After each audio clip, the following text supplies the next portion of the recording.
इस video lesson में हम एक नया फंक्शन सीखने वाले हैं जो है इफ एस।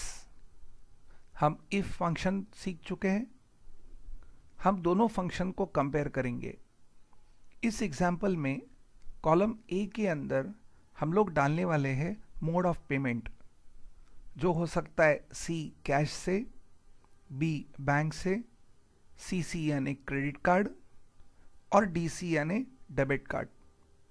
तो इन चारों में से जो कुछ भी ऑप्शन टाइप होगा, तो B3 कॉलम में अगर सी होगा तो हम लिखेंगे कैश, बैंक, सी क्रेडिट कार्ड या डी डेबिट कार्ड। तो यहाँ हम इफ फॉर्मूला डालेंगे, तो उसके लिए लिखेंगे is equal to if bracket open, अगर A3 के अंदर इज इक्वल टू सी, यानी A3 के अंदर C ये कैरेक्टर अल्फ़ाबेट डाला है, तो कैश डबल कोट्स में कैश। नहीं तो हमने कहा कि 3 कंडीशन और हो सकते हैं। इसके लिए हम डालेंगे एक और इफ। आपको याद होगा कि अगर 1 2 3 4 कंडीशंस है तो हमें 3 इफ लगने वाले हैं। तो आगे बढ़े, if A3 is equal to quotes में B, तो होगा बैंक, बैंक हम लिखेंगे कोट्स में, कॉमा इफ A3 में होगा CC, तो लिखेंगे क्रेडिट कार्ड, वरना लिखेंगे डेबिट कार्ड।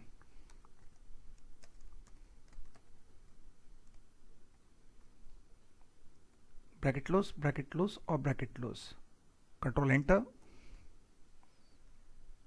इसे ऑटोफिल कर देंगे। हमारा रिजल्ट बराबर आ रहा है, पर हम यहाँ आपको एक नया फंक्शन सिखाना चाहते हैं जो है इफ एस। अब सबसे पहले हम यह फॉर्मूला आपके रेफरेंस के लिए यहाँ पेस्ट करके रखते हैं।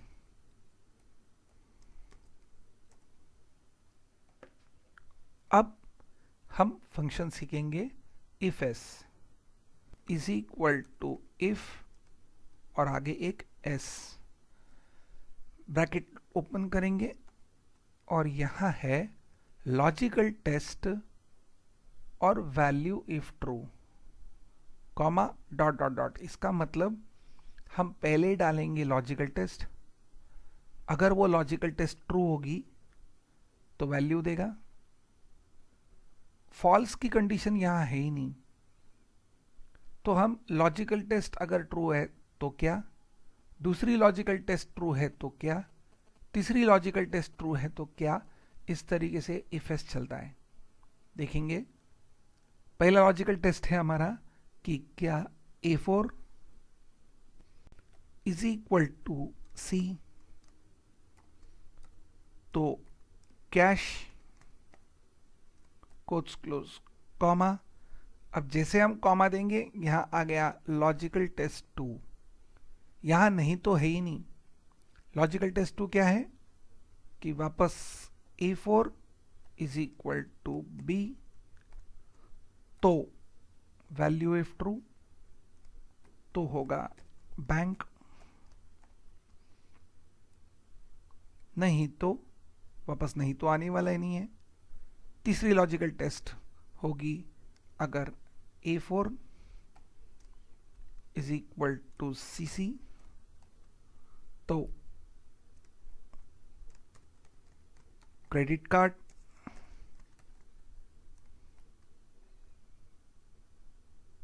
कॉमा यहां नहीं तो नहीं है, यहां नहीं तो की कंडीशन न होने के कारण आखिरी कंडीशन भी हमको देनी पड़ेगी, वो है लॉजिकल टेस्ट, जहां A4 इज इक्वल टू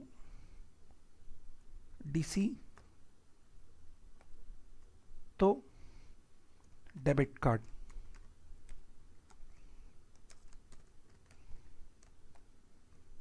और bracket close, control enter. Auto fill करके देखिए हमारा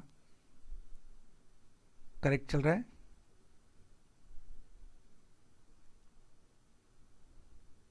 F2,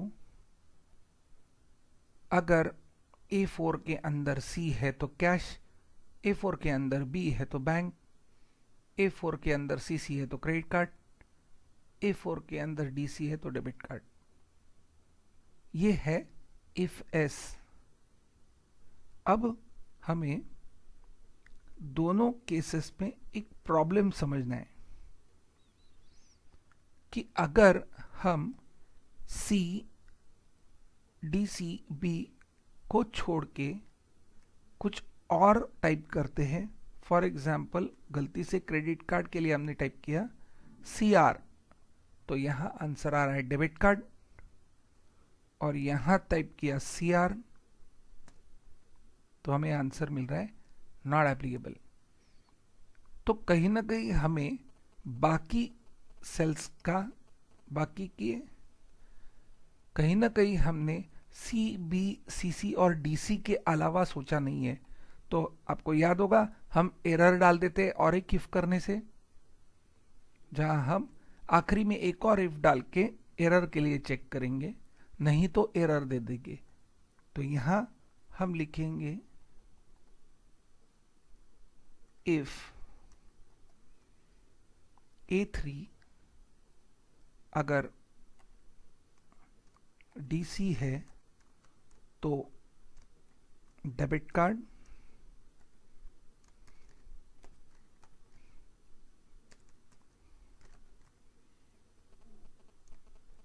नहीं तो एरर।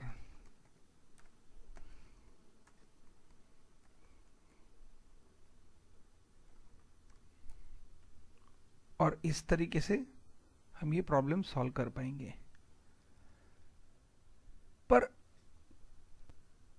ये तो वही बात हो गई कि आप गलतियां करो और फिर आपको एरर बोला जाएगा। तो क्या हम एक्सेल में कुछ ऐसा करें कि गलती ही ना हो? कहने का मतलब कि अगर ये सेल्स में केवल हम C, B, CC और DC ही अलाउ करें तो एरर्स निकालने की नौबत ही ना पड़े।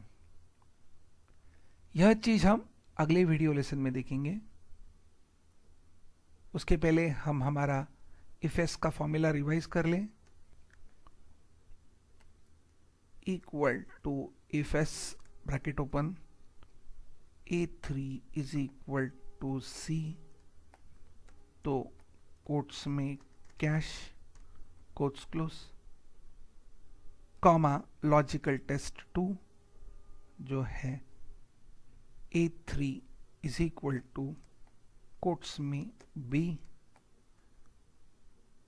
तो bank,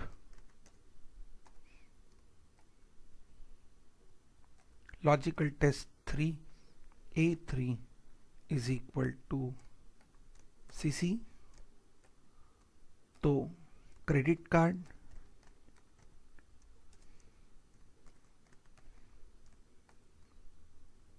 logical test 4 A3 is equal to DC, तो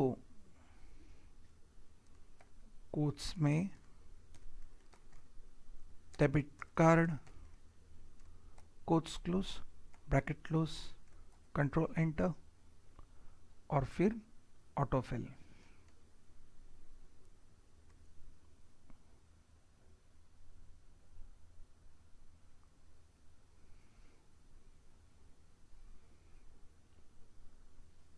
तो अगले वीडियो लेसन में हम सीखेंगे डेटा वैलिडेशन। Thank you.